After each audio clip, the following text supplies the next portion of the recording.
Okay, I am a grown man, I am an adult, I am 26 years old, I am looked to as a source of legitimate information. I need to be mature about this.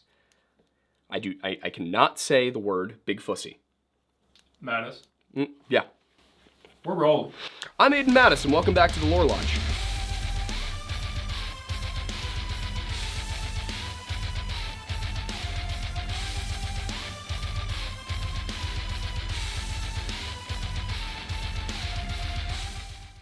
They're forest people. They were put here on planet Earth for a really good reason, until we learn more about them and what they do and how they do it and their family structure and so forth. To make any statement about what they really are, I'd be so far out of line I just wouldn't even do it. To me, they're just big forest people. That is how Bob Gimlin of the infamous Patterson-Gimlin tape answered the question, "Now what do you think Bigfoot is?" during a 2017 interview with the Canadian Broadcasting Corporation. The Bigfoot captured on that 1967 tape has since become the go-to image for America's most famous cryptid. Sightings and tales of which began to appear in American newspapers during the early 20th century. Over the course of the half-century which followed the release of the tape and the discovery of some footprints in a creek in Northern California, Bigfoot went from being a silly little local legend to essentially America's greatest monster hunt, with researchers on both sides of the issue adamantly pressing their positions. And as a result, an incredible amount of information on the subject of Bigfoot has been compiled, but the decentralized nature of the research has made getting a clear picture of what we're talking about, what we're dealing with, and if it could possibly exist, extraordinarily difficult. And you may have noticed that I've been unusually formal in the opening of this video, the very opening of this video notwithstanding. And that's because it is our intention that this video is going to be the first in a series that takes a real hard look at Bigfoot. Not in the sense that we're trying to prove or disprove its existence, but compiles the anecdotal, the sightings, the legends, and compares it with the scientific, the analytical, DNA studies, vocalization analysis, things like that. And I guess if I were to give it a thesis statement, it goes like this. We are seeking to understand the legend of Bigfoot by analyzing documented sightings, DNA testing, and the folklore of native and frontiersmen alike. This is a complicated task, as it requires the study of a continent's worth of folktales and history recorded over the last few centuries, alongside the scientific fields of genetics, linguistics, and archaeology. To that end, this video is going to introduce the concept of Bigfoot as it was introduced to the world in the 20th century. And from there, we'll be able to jump off in later videos to look at the details surrounding America's favorite cryptid and whether or not such a thing could be real. And in some ways, the story does begin in 1958, when a group of loggers working in the Humboldt County section of Six Rivers National Forest uncovered a set of rather large footprints. They reported their discovery to the Humboldt Standard, which issued an article on October 6, 1958, explaining the situation to local residents. And while a Native American leader did go by the name Bigfoot back in the 1800s, and in 1902, a giant grizzly bearing the name terrorized Coloradans, it seems that the name Bigfoot, in reference to a giant wild ape man, first appears in print on October 6, 1958. It is not, however, the first time that the term Bigfoot was used in reference to the wild man. We know this because an October 7th, 1958 issue of the Redding, California-based Record Searchlight does refer to the lovable, legendary monster calling the Six Rivers area Bigfoot Stomping Grounds. They refer back to a 1947 incident as the first time that the tracks showed up, but it does appear to go back further than that if you consider the Ape Canyon incident of 1924. But since I've just hit you with the term Ape Canyon incident, now I know I've got your attention, let's introduce this video's sponsor, Aura. You see, if you've been hanging out around the channel for a while, we've had some issues with Bigfoot in the past. There was a series of lawsuits, a romantic affair that went horribly wrong, and at one point I found out that Bigfoot was trying to sell my data. And in doing some digging, I found out that it's not just Bigfoot that's out there doing this. In fact, all sorts of data brokers are selling your personal information to scammers, spammers, and basically anybody else who wants to mess with you. Your full name, your email address, your relatives, where you got your education, all of that, it is all out there and it's for sale. And that's why we decided to partner with Aura. Aura shows me which data brokers and/or North American cryptids are trying to sell my information, and then automatically submits opt-out requests for me. I gave it a look, and it turns out that over 400 different groups are in possession of some sort of my information. One of them was even 411.com, but I'm pretty sure that was the information site, not a group that was dedicated to making me go missing. And you know what? I'm gonna be honest, this explains why I have 103,000 unread emails. So, cleaning up my information not only protects me from getting even more spam in my inbox, but it also ensures that malfeasance of the highest order does not occur. It ensures that nobody is able to hack into my bank accounts by discovering that I have a phobia of toenails. And it prevents Bigfoot from hacking into my old Tinder profile to, set me up with the Wendigo. I also get other features like antivirus, VPN, parental controls, identity theft insurance, and more without having to sign up for multiple different applications. Those parental controls come in very handy because I don't want Archie finding things he shouldn't see. Look at this innocent little face. Does he seem prepared to perceive the horrors? Everything is really easy to set up, and I get it all at one affordable price. You may already have one or two of these tools, but not having Aura is kind of like locking your front door and then leaving your back door wide open so, I don't know, like some Axeman or something can make it in. Aura is always on, keeping me safe so I can focus on other tasks. I value my privacy and I value yours, so if you want to give Aura a try, you can go to aura.com/lorelodge or use the link below to start your 2-week free trial. And since you waited patiently through that ad, now we can tell you about the 1924 Ape Canyon incident, which is one of my favorite titles for anything that's happened ever. On July 12th of that year, a story spread through papers in the Pacific Northwest like wildfire, claiming that a group of miners at a remote cabin up near Mount St. Helens had spent a night being attacked by a troop of ape men. At first, there were few details and much ridicule, with the Morning Register in Eugene, Oregon, remarking, "That stuff they're running down from Canada must be getting stronger," on the 15th of July. I think it's very funny that there was a period in time when everyone assumed the strong stuff came from Canada. And by the strong stuff, I believe they're referring to bootleg liquor, because another story referred to it as being a fever dream cooked up after imbibing too much of that Mountain Dew. Mountain Dew wasn't always the gamer beverage. Mountain Dew was at one point just another word for moonshine, basically. Details came over the following days, with additions to the narrative, including that the ape men bombarded their cabin with stones all night, that the miners returned fire with rifles, and that their assailants were 7 to 9 feet tall and hairy, with underbites and sloped brows. The Forest Service sent a detachment up to investigate on the 17th, bringing with them one of the miners by the name of Fred Beck. And according to the papers, Beck told Rangers Huffman and Welch that they had even shot one of these things and seen it tumble over a 400-foot cliff. After poking around, they did find some large stones and a few 14-inch footprints, but the Rangers reckoned that the stones could have been simply placed there by the miners themselves, and that you could have faked the footprints using the palm of your hand and your knuckles. And then Welch also claimed that the group had been telling such tales for at least 5 years prior. And then the story looked even more dubious when 2 teenage boys came forward and told everybody that they had actually stumbled across the cabin, and they had thrown some rocks at the miners as a joke, and then the next day the story was reported. And most of the papers at this point went, all right, you know what, it's a hoax, we all had a good laugh, and to be realistic, for the most part it seemed like nobody really took it seriously, at least those who lived in town. Others, however, mainly people who kinda lived or worked out in the woods, were not so willing to believe this was a simple hoax, and a few came forward to tell their own stories of encounters with the ape man. A July 21st article in the Albany Democrat-Herald recounted a tale told by a Henry Wallace. Wallace told the paper that a friend of his by the name of Bud Umenhofer saw one of the ape men at McDowell Creek near Bald Peter Mountain in west central Oregon 30 years prior to the 1924 incident, which would eventually become known as the Battle of Ape Canyon. I'm telling you, this Ape Canyon thing just gets better and better. And if you thought that this story was not going to have a whole bunch of silly names, you were wrong. Because as it goes, Mr. Bud Umenhofer was off hunting with his friend Link Fitzgerald. They separated after a time to check out different portions of the forest, at which point, after trudging along on his own for a little while, Bud came across what he referred to as a big hairy giant. He also claimed that he held eye contact with the beast for several minutes before it just suddenly bounded off into the forest.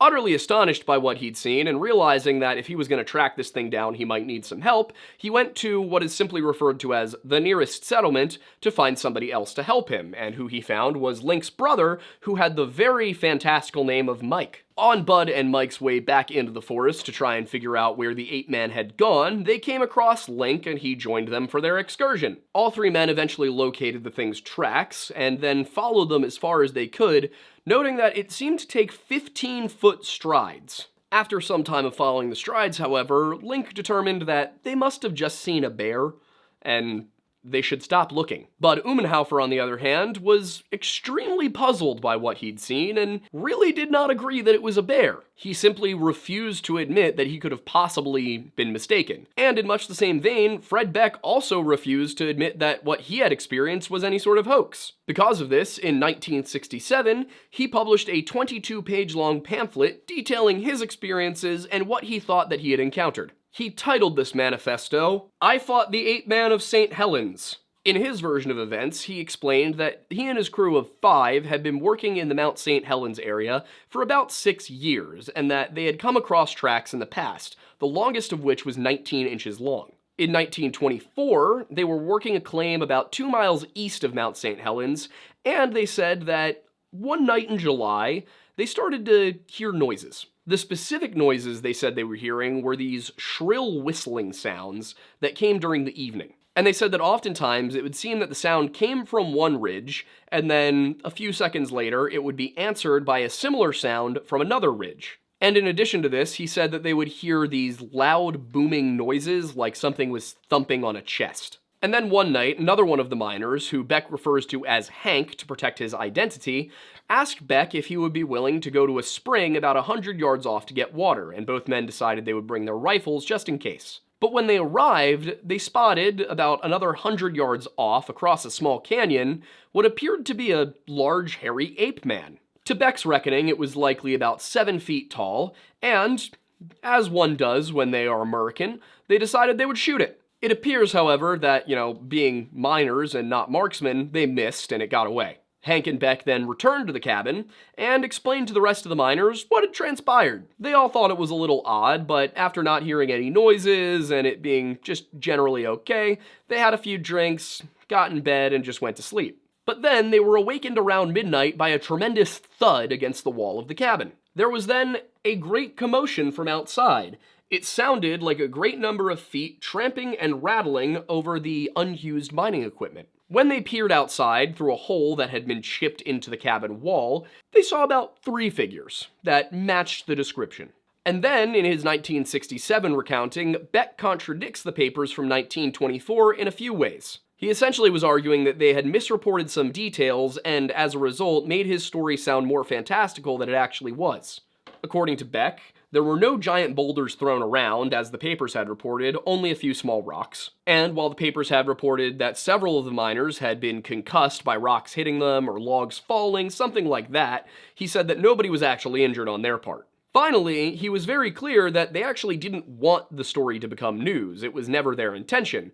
They had gone to the Rangers about it, and then they had come back to town and were telling some other people about it, but they themselves did not go to the newspapers. And when it came to what these things were, he was also clear that Hank had not referred to them as ape men. Hank had referred to them as mountain devils. And of course, when Hank went into the ranger station and told Ranger Welch, "Hey man, we just got attacked by some mountain devils," and Welch went, "What?" And he went, "Mountain devils," and Welch went, "What?" And he went, "Mountain devils," and Welch went, "What?" And he went, "God, man, mountain devils."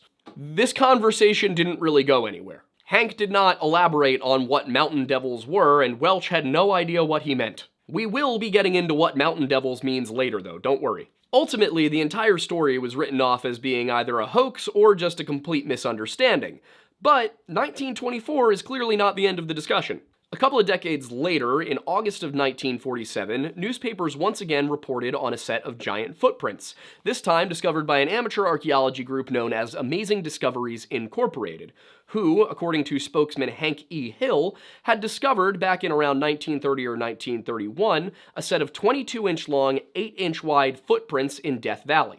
The papers reported that the group's founder, a man by the name of Bertrand Russell, and not the philosopher Bertrand Russell, a physician from Ohio, well, the founder and some of his archaeological buddies, who none of these were professionals, but they were out there doing the work anyway, they had come across a cave system, and in that cave system, they had uncovered these giant footprints as well as, they claimed, the mummies that had left them. These mummies were about 9 feet tall, and they dated them to 80,000 years old. They also claimed that the giants had flat feet, and that they wore medium-length jackets and short trousers, and that in the ritual chamber they had found markings similar to those used by the Masonic Order, which I'm very curious what they meant by that. Hill also said that there were hieroglyphics that bear a resemblance to what is known of those of the lost continent of Atlantis, which given the time, assuming this isn't a completely made-up story, means they probably looked like Mayan.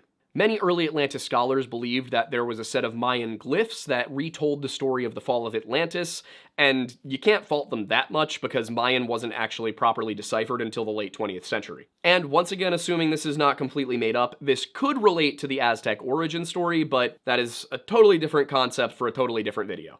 Suffice to say, if you were an amateur archaeologist, you could mistake Aztec markings for Mayan. And nobody's entirely certain where the Aztecs originated yet, but it could have been the Great Salt Lake. There's reasons to believe that, but once again, I don't want to make any statements of fact. I haven't studied that much recently, so I don't want to give you incorrect information. Hill also claimed that while the remains had not yet been excavated, while they hadn't been taken out of the caves, which the newspapers confusingly reported both that they had been and hadn't been taken out of the caves at the time, so either way, they weren't. They were not taken out of the caves. But he said that they would be taken out and that they would be delivered to a Dr. Viola V. Pettit, and that she had worked on the excavation of Petra back in over in the Middle East. Now, I gotta say, that there were a lot of red flags in this story that made me think that this was probably some of that mid-20th century archaeological BS for money. So I looked it up, because the Dr. Viola V. Pettit, that struck me as, you just gave me a name. Like Bertrand Russell, okay, but Viola V. Pettit, you've now given me a professor, and I'm gonna look that up. And in looking that up, I found no evidence that a Dr. Viola V. Pettit was involved in any way, shape, or form with the excavations at Petra. And the few details about such a person that I could find didn't say anything about her having anthropological or archaeological credentials. In fact, the sole document I could find that had anything to do with Dr. Viola V. Pettit was actually Dr. Viola Pettit Neal, and it was an esoteric text. That esoteric text was a book published after her death, which some of it is attributed to her by a person claiming to have been her protege. And some of the only real information given about this alleged doctor is that she taught physics and math over in Eastern Europe and the Middle East, and that she read Blavatsky. Oh, and she apparently wrote her PhD dissertation on secret religions. Given the Blavatsky connection, that's probably meaning that she was something of a theosophist, as Blavatsky is the founder of Theosophy. And the thing is, Theosophy is neither theology nor philosophy, but it's especially not archaeology or anthropology. Reviewing the evidence, it seems that, if anything, these guys were looking for Atlantis, not Bigfoot, and that they found evidence of neither. I say that because multiple archaeologists and anthropologists reached out and expressed interest in observing this cave, taking a look at it themselves, maybe helping to excavate the mummies, and in response, this Bertrand Russell guy just failed to locate the cave again. In fact, some sources say that he simply disappeared into the desert, but I can find no original source for this claim. To be honest, I looked into it, and I'm skeptical that the man even existed, and part of the reason why is that two of the names given in this story were related to philosophy. Dr. Viola Neal Pettit, who again, Theosophy, very distantly related to philosophy, but her and also Bertrand Russell. So I'm wondering if this person was making up fake names as fake FBI agents in TV shows do. If you've ever seen Reacher or Supernatural, shows like that, where somebody is pretending to be an agent, a lot of the time they will use something like Yankees baseball players or blues musicians, something like that as a fake ID. I wonder if that's what he was doing here, using real names of real people who were not involved. So, fake U.S. Marshal, fake credit cards. You got anything that's real? My boobs. You have the right to remain silent. That does not account for the other named party, who was an amateur anthropologist by the name of Ben Allen. That guy might have been real. The next time that giant tracks were mentioned in the papers in any significant capacity was a little over a decade later at Bluff Creek, California.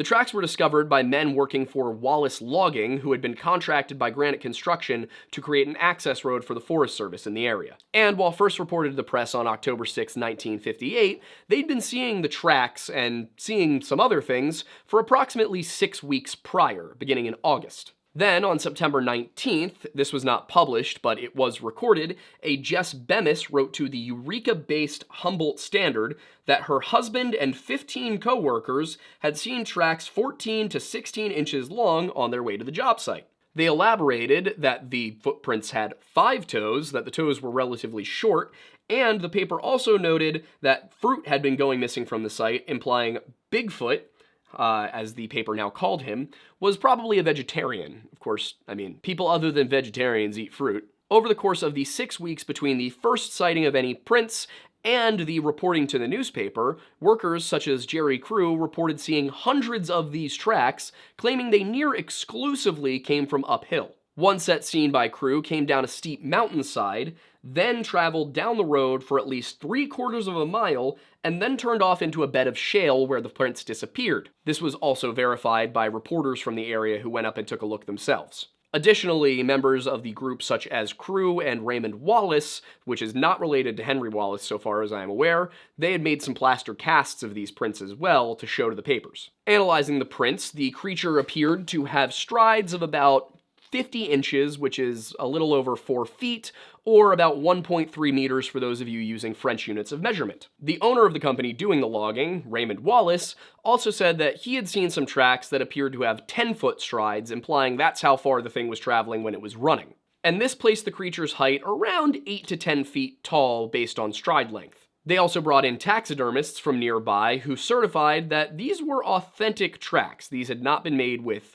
any sort of, I don't know, a wooden foot outline pressed into the dirt, but being that they were taxidermists and not anthropologists, that's not entirely conclusive. And as I had mentioned, reporting from the time implies that while this might have been the first time the term Bigfoot was used in print, it was in colloquial use outside of that for several years at the least. Once again, that is because an October 7th article in the Record Searchlight referred to the lovable legendary monster which roams throughout northwestern California, while reporting that deputies were investigating the incident. And by investigating, I more mean that they were told to be on the lookout for Bigfoot. They did send a few deputies up to check it out, but they didn't come up with anything conclusive. 2 camps pretty rapidly developed after this series of sightings and reports, and one of them was that the whole thing was a hoax. It was simply based on old native legends and frontiersman tales, and there was nothing to really worry about. The other was people insisting that Bigfoot was very real and a lot of people had seen him. There were also some options that fell outside of those camps, such as one group saying that it was probably a disabled Indian boy, but that appears to be hearsay. Those arguing hoax had various reasons for their opinion. Trinity County Sheriff Harold Wilson reasoned that the tracks were the work of the same hoaxer who was responsible for a set of similar prints found along the Cottonwood-Eureka power line in 1947. However, I was unable to find any news reports that involved prints found along the Cottonwood-Eureka power line in 1947, nor was I able to find any definitive evidence that it was a hoax. Another explanation, this one in the Siskiyou Daily News, suggested that the prints could have been made using mail-order artificial feet from a Chicago warehouse advertising rubber props at size 29.5. However, the prints they found at Bluff Creek were only 14 to 16 inches, which would be between sizes 19.5 and 26.5. Additionally, the tracks were pretty deep in some places. One reporter said up to 3 inches, which is just too deep to have been made with flimsy rubber novelty feet. Much hubbub was also made over a letter accusing a local man of doing it himself, of this all being a hoax. But the anonymous local man denied having anything to do with it, even though nobody was pressing charges. They were just like, hey, fess up, my guy. However, the alleged hoaxer's name leaked rather quickly, and it was none other than logging company owner Raymond Wallace, who pretty immediately called it slander. He asked papers why on earth he would fake such a thing, as it had since cost him 15 employees who resigned due to the prints. He also pointed out that he hadn't been to the job site in over a month, and Wallace was from Tahoe, Washington. He wasn't from, Humboldt. He wasn't from right there. Him leaving town to go and leave those tracks would have meant him disappearing for at least 24 hours. And his employees corroborated this. None of them had seen him at the site in over a month. Across the aisle in the non-hoax camp were those saying that either they or someone they knew had seen the beast. Some of these stories went back a decade, like that of Mo Orwig, who had a footprint cast from back in 1947, and others were more recent, within the time frame of the sightings. Two workers, a Ray Kerr and a Leslie Bretziel, I'm struggling with this last name. Either way, they said that as they were returning from town to the camp, they saw a large, hairy, ape-like creature dash across the road in front of their car. Detractors said that they must have just seen a bear running past, but the two men argued it ran upright like a man, swinging long, hairy arms, which is not how bears run. Another worker by the name of Ed Schillinger said that he had been seeing the tracks for weeks, and while he couldn't say what had made them, he was pretty certain they were real. In fact, he wasn't just pretty certain, he was absolutely certain. It was only decades later, nearly half a century, after Raymond Wallace had passed away, that people came forward to claim that Raymond Wallace had faked the prints. And the people saying this were not, people who had worked for him, business rivals, somebody looking to slander his name. It was his very own loving children. To prove this, they produced a set of fake wooden feet that they claimed their father had produced and stored in a room in their house. They said that simply, he was just trying to have some fun, maybe prevent theft. He was just a prankster. It was just the way he was. This all occurred in 2002, and at the time, a Bigfoot researcher by the name of Chris Murphy, who, I will give him credit, I read his book, and he does seem open to the possibility that some of these sightings are hoaxes. But he also does very firmly believe Bigfoot is real. So I just wanted to give credit where credit's due. Either way, Chris Murphy claimed in a book that was released, I want to say in 2009, called, I didn't write it down, I think it was Knowing the Sasquatch. Whatever the title of the book was, he claimed that the Wallace family refused to submit the fake feet for analysis to see if they were real, if they had been created at the time they claimed. He may be right, but I could not independently verify it. Additionally, the Wikipedia article on all of this claims that Murphy had a statement from Ed Schillinger saying that, he was a close friend of Ray Wallace, that he was almost like a son to Ray Wallace, and he still firmly believed that this wasn't true and that Wallace's kids were making it up. But when I went to look for that statement in the book, it was not there. In fact, the name Ed Schillinger did not appear in the book at all. Also, sort of an interesting little wrench here, and it's hard to tell if this is more about keeping the memory alive and keeping the mystery alive, or if it was a genuine belief that something is out there. But Ray's son, Mike Wallace, said in 2003 that just because his dad was gone didn't mean people should stop looking. And Wallace isn't the only one who has a possibility or a claim to have faked this. Now, as far as I can tell, Ray Wallace himself never claimed he faked it, but his kids were pretty adamant about it. Now, another guy from the same area, a guy by the name of Rant Mullins, and I would like to clarify something I messed up earlier. It wasn't Tahoe, it was Toledo. Anyway, Rant claimed responsibility for the set of tracks near Ape Canyon in 1924, and for another set of tracks that were found in Gifford-Pinchot National Forest in 1928, and these were planted to scare away huckleberry pickers. So this Rant Mullins guy claimed responsibility, and this was in 1984. He claimed responsibility for the Ape Canyon tracks and for the Gifford-Pinchot Forest ones. But regardless of the authenticity of the tracks, at this point, belief in Bigfoot was on the rise, and the craze soon attracted the attention of a rodeo rider from Yakima, Washington by the name of Roger Patterson. In 1959, Patterson read a book by an Ivan Sanderson on the topic of the abominable snowman of the Americas, and he rapidly became, infatuated with the idea. He wanted to go looking for Bigfoot. So in 1962, he began to seriously investigate the possibility that this thing was real. During the 1960s, he traveled to the Bluff Creek area on a number of occasions to interview locals, and it appears he even spoke with Raymond Wallace. Following this, in 1966, he self-published a book entitled, Do Abominable Snowmen of North America Really Exist? This man was a clickbait pioneer. Around the same time he self-published the book, he also started a foundation that was intended to go and look for Bigfoot. And between the book and funds raised by the foundation, along with some funding from his brother-in-law, Al Diatley, he was able to fund a little documentary that he wanted to make. Or at least that's kind of how it was reported at the time. Realistically, what he was making was a movie that was telling the story of Bigfoot through flashbacks to the Ape Canyon incident. It would feature some cowboys traveling through the California gold country with an old miner who was telling them his experiences, which of course would be based upon Fred Beck. To that end, Patterson and his friend Bob Gimlin, who was helping out with the film, headed down to the Bluff Creek area, specifically to a spot that Raymond Wallace had told them to go check out. It was there on October 20th, 1967, that Roger Patterson and Bob Gimlin recorded this footage while making their film.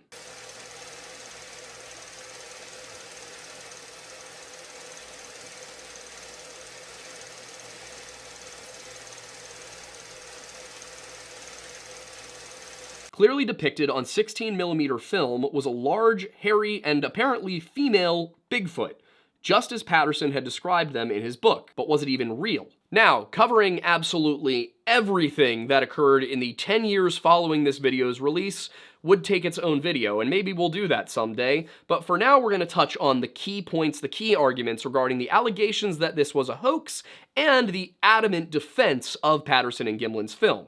To start off, a man by the name of Mark Chinovsky, an editor for Strange Magazine, wrote in 1997 that Wallace had felt sorry for Patterson, seeing him as a broke and desperate cancer patient. Allegedly, this is why he told Patterson where to go, where to look for prints, and possibly why they found prints. He considered that maybe the reason Patterson was doing this was because he was trying to raise money to get cancer treatment, and if he could give him some footprints, well, maybe he'd give him the opportunity to treat his disease. This was all allegedly told to researcher Daniel Pilkis back in 1982. Unfortunately, Patterson did die of Hodgkin's lymphoma in 1972. Another detail to consider is that when this footage was captured, they were doing shooting for a movie that was already going to be about Bigfoot.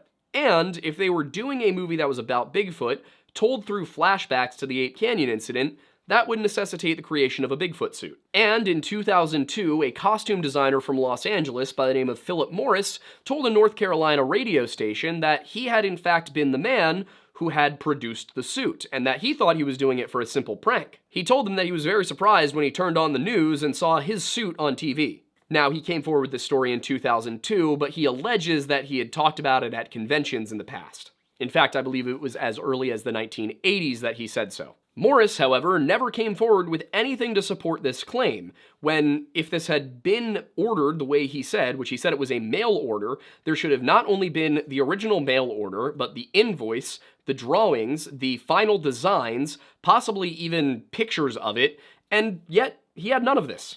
Which is especially odd because he claimed that this was simply a modified version of a suit he regularly sold that was supposed to be a gorilla. But by 2002, there was already reason to believe that this had been a hoax, because a man by the name of Bob Hieronymus had come forward to say he was in fact the actor in the suit. He first came clean about this in 1998, and back then he had details about the suit to share. The problem with the details is that they did not properly match up with the details given by Philip Morris 4 years later. This suggested that one or both of the men was lying, especially since Bob Hieronymus changed his story between 1998 and a documentary that was released in 2001.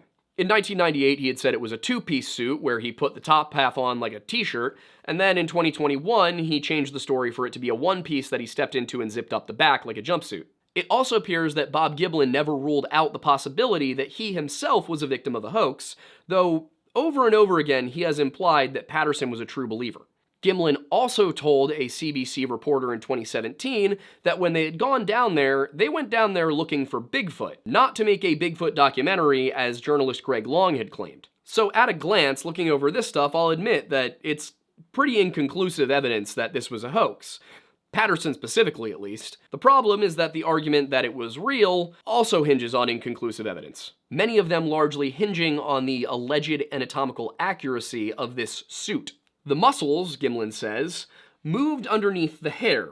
Others claim that it's impossible for a person in a suit to make the turn that Bigfoot did in the video, and to be clear, they called this Bigfoot Patty because it was female. The problem I have with these statements is that they're false statements of fact. Having viewed the video over and over and over and over again, there is no discernible muscle movement beneath the skin. Additionally, the arms are of standard human anatomical proportion to the body, and the feet appear to fall heel first as any normal person's gait would.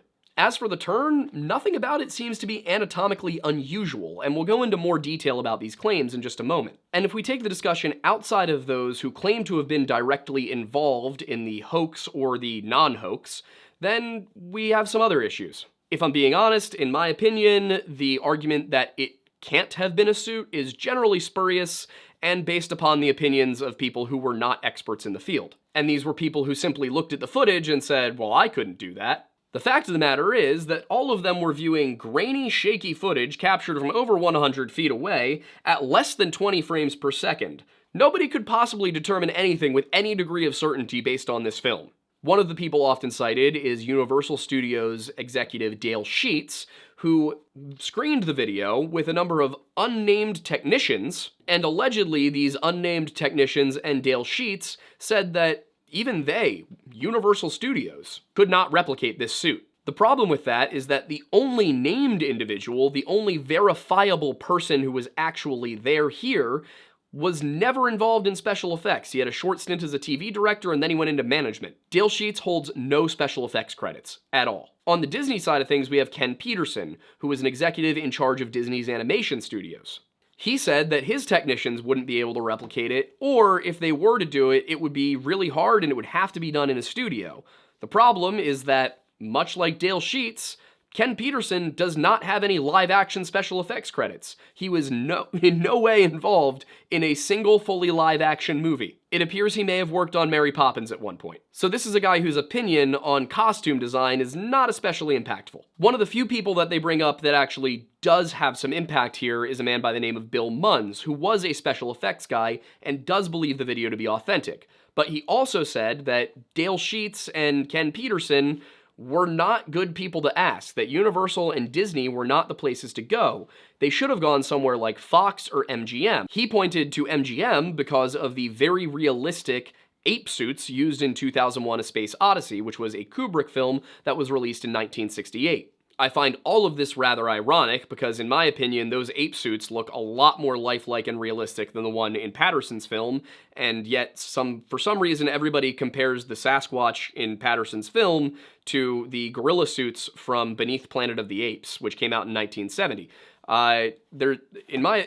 Looking at the two, MGM is absolutely the better one to look at. The ape suits in 2001: A Space Odyssey look phenomenal. Beneath the Planet of the Apes, on the other hand, those ones look a little cheap.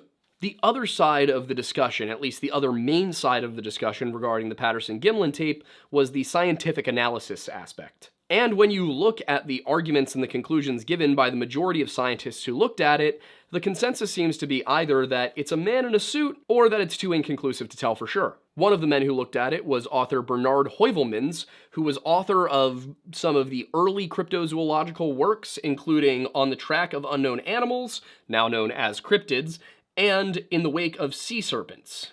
He believed that it was a man in a suit when he looked at it. In his opinion, this just simply didn't match. And his main stipulations here were the incorrect body hair patterns, particularly in the region of the bazongas, as well as the lack of separation between the two sides of the badonkadonk. That, and also its kind of like overly calm retreat. It didn't seem startled. It didn't behave the way a wild animal should. In fact, it didn't even behave the way that actual wild humans have behaved when seen in the outdoors. And while there's not, a ton of examples of this, we do have numerous examples from across the world of people who either grew up in the wilderness or went into the wilderness, got lost, and over time lost their minds and were encountered many, many years later. And this is unrelated to the whole cryptozoology and Bigfoot thing, but just another interesting fact about Heuvelmans is that after he escaped from a World War II Nazi work camp, he became a jazz singer. He's the anti-Axeman of New Orleans. His jazz is good. Another person who looked at it was primate expert John Napier,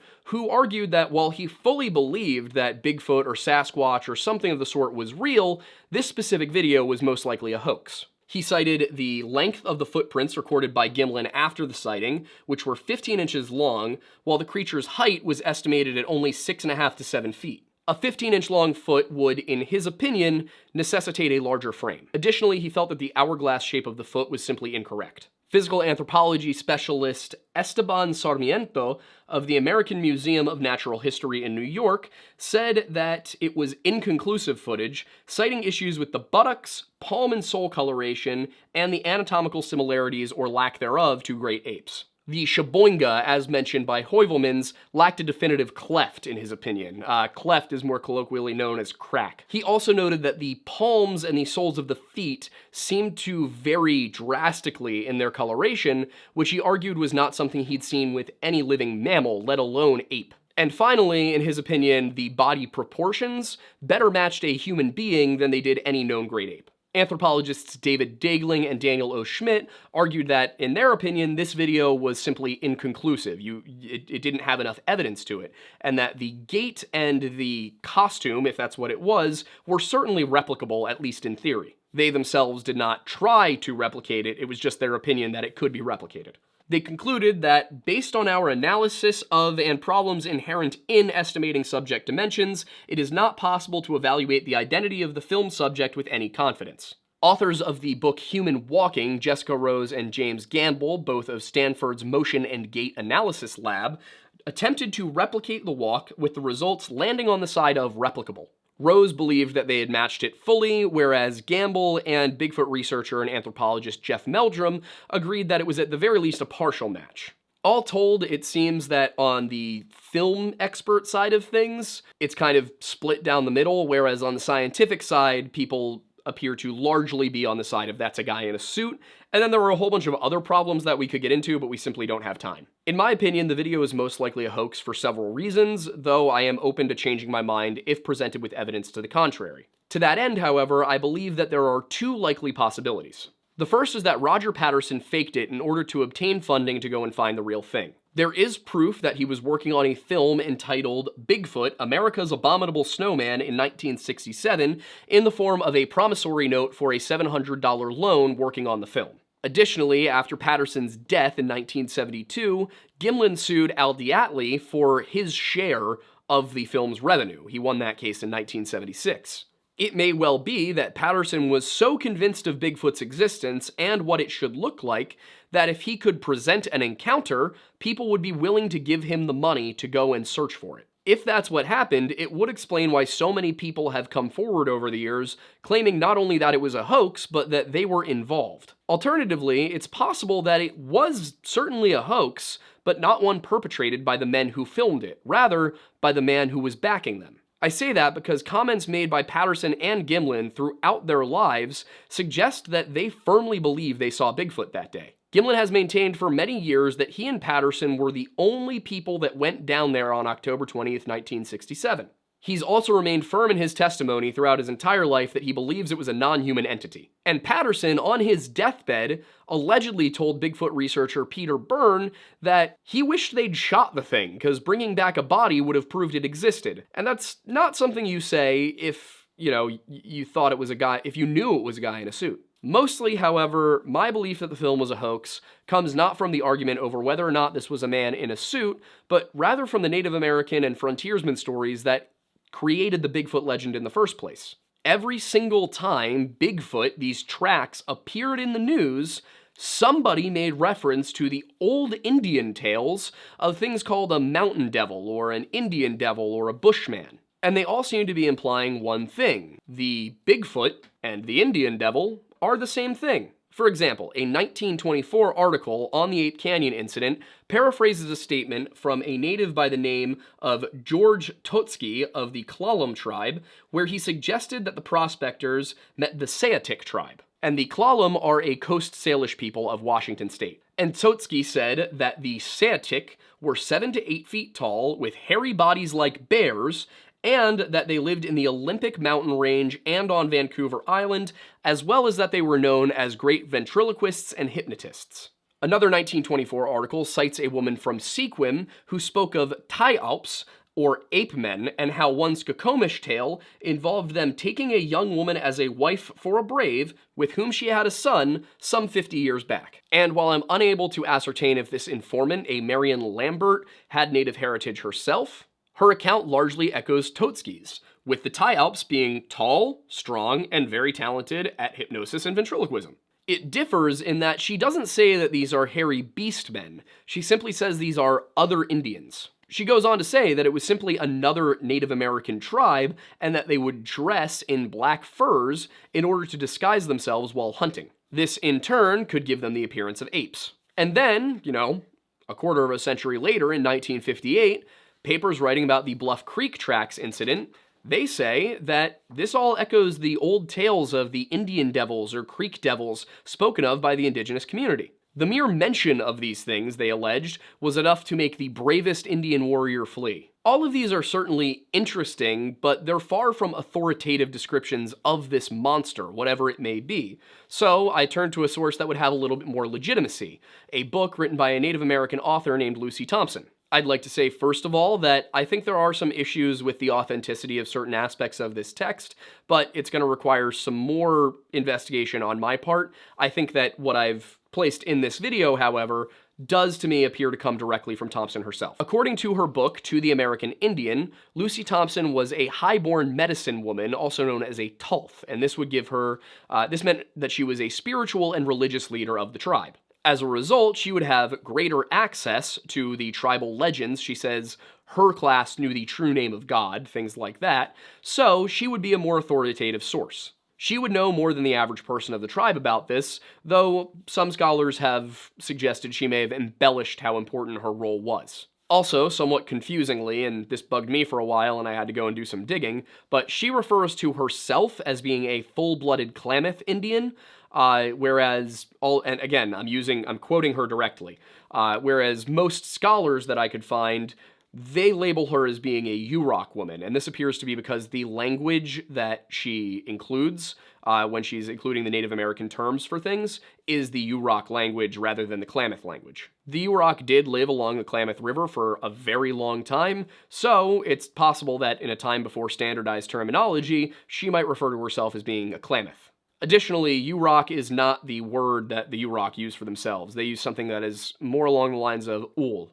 And again, the entire work is a fascinating read, but I want to go get some second opinions on some of its contents before going into that, so that'll probably be covered in a later video, maybe not even associated with this. But for our purposes, we're going to be reading from Chapter 9, which is entitled Indian Devils. And I have edited this for relevance, clarity, and brevity, and what I mean by that is I've taken out the parts that I feel like were probably added in by her husband, who was not Native. And again, we'll cover this in another video, why I did this, but suffice to say, I really want to get a second opinion. I've located somebody to look at. It's a contemporary anthropologist who lived and worked among these people, and so I'm going to look at his work as well. Anyway, Lucy Thompson says the following. The Klamath Indians, in bringing down their legends from the creation of man until the present day, say that some were made to be good and honorable, some bad, and some were real bad and mean, which they termed devils, or Omaha. We have these living Indian devils, living human beings, all through the long and weary centuries, ever since the creation of mankind, such devils as we find in every race and nation of the earth. Our Indian devils are Indians who for some reason or cause leave the tribe and go far away into the lonely mountains and into the depths of the forest, where they live near the streams and places almost inaccessible. In their loneliness, they roam through the forests and over the mountains like some wild animals of prey. They forget the language of their mothers and become something like wild beasts, fleeing from the sight of human beings. In olden times, the women, especially, were always careful to keep together on their camping trips when they were gathering the acorn crop, grass seeds, pine nuts, etc., for fear of these Indian devils. These Indian devils would sometimes watch the camps of the Indians very closely and follow them about as they moved from place to place, watching for an opportunity to seize one of the young women and carry her off to make her his wife. If a young woman strayed away too far by herself, she was often made a captive of one of these devils. The women of the tribe had great fear of them, as they had great horrors of becoming the wife of a wild man. Sometimes the women would be captivated by the Indian devils and would be gone away from their tribe for years, when they would return and tell of their life in the wild and experiences. They would become the mother of children, and the children would inherit the wild habits of their father, as they would always be whistling, making strange noises, romping wildly about, and always on the go, roaming everywhere in the wilds. These women were never happy when they came back to their people, as after a time they would go back to their devil husbands and children. They always managed to get away and return to the old wild life, as it held such a fascination for them, when they once experienced the wilds that they could not resist the calling of such a life. When the Indians would go on their hunting trips and camping trips into the mountains, as soon as they heard an owl screech or hoot, they would stop and listen and try to distinguish if it was an Indian devil imitating the owl cry or the cry of a wild animal. The Indians would stop at once, kindle a fire and halo. This was given as warning to the devils that they were awake and ready to fight them if necessary. We are always afraid of the visible devil, Omaha, that is the living devil here on this earth, as we are compelled to guard continually against these monsters in keeping ourselves from being harmed. Now, you should recognize some of that. Obviously, the whooping and screeching, that was reported after the Ape Canyon incident. There's also the ventriloquism and hypnosis aspects reported in the story from the woman from Sequim as well as by Jorg Totsi. And if you've seen our now rather old Sierra Camp Tapes video, well, it matches up pretty well with this. The calling and whooping and running around, all of that sounds a lot like what's being described here. But what is, I think, key about that description is that she never once mentions them as being tall, hairy ape men. This description, allegedly directly from a Native American source, and in my opinion, mostly directly from a Native American source, is a far cry from what was represented in the papers and what is seen on the Patterson-Gimlin film. But more importantly, it is not the only Native American tale of wild men. Across the North American continent, the indigenous peoples told stories of Indian devils and bushmen and wild people and strange Indians. And this was generally in the context of entire communities of near humans. These tales transcend language, ethnicity, geography, religion. And in the next installment of this series, we'll be taking a look at Native American tales of wild men from the Arctic Circle down to the Florida swamps. And if you want to support our mission of trying to get the most facts about these weird, unsolved factors of the world we live in, then one way that you can support us is by subscribing to this channel, or even subscribing to our Patreon for just $1 a month. You can also become a YouTube channel member for $5 a month. You can also get our merch at that little bar below you. You can share this video with your friends because they might like it too. And we have coffee through Tableau Roasting Company. It's called Mount Pocono Perk. And I think all I need to tell you about it is that it is my go-to coffee. I drink it every day, and it's not because I get it for free. It's because I'm a coffee snob, and it's some of the best coffee I've ever had. You can also check us out on our other channels. There are many. They are legion at this point. Do they have content? Not really, not all the time, but they will. We're looking to hire somebody to help us with research for the History Hut. We have the Weird Bible coming back starting, actually, if you're watching this video as a premiere, it'll be this upcoming Thursday. We have my personal channel, Aiden Mattis, where I talk about ghosts and monsters and ghouls, and we stream video games. Right now, we are going pretty hard in the Helldivers 2 community. We will be liberating, the entire galaxy, and we're doing it in the name of Super Earth. That channel is just at the Aiden Mattis here on YouTube. We also do a live show every Sunday night at 7 p.m. unless I'm sick or there's an Eagles game on, in which case it's usually Monday at 7 p.m. You can also catch that podcast on Spotify, Apple Podcasts, basically anywhere you get your podcasts. And finally, if you want to make sure that you are up to date with everything this channel does, first of all, hit the notification bell because YouTube just absolutely hates notifying people of anything at the right time. But more importantly, you can join our Discord where you can get live updates when videos go up, where you can find out what we're up to, and more. So, with all of that said, I am Aiden Mattis, and thank you for stopping by the Lore Lodge.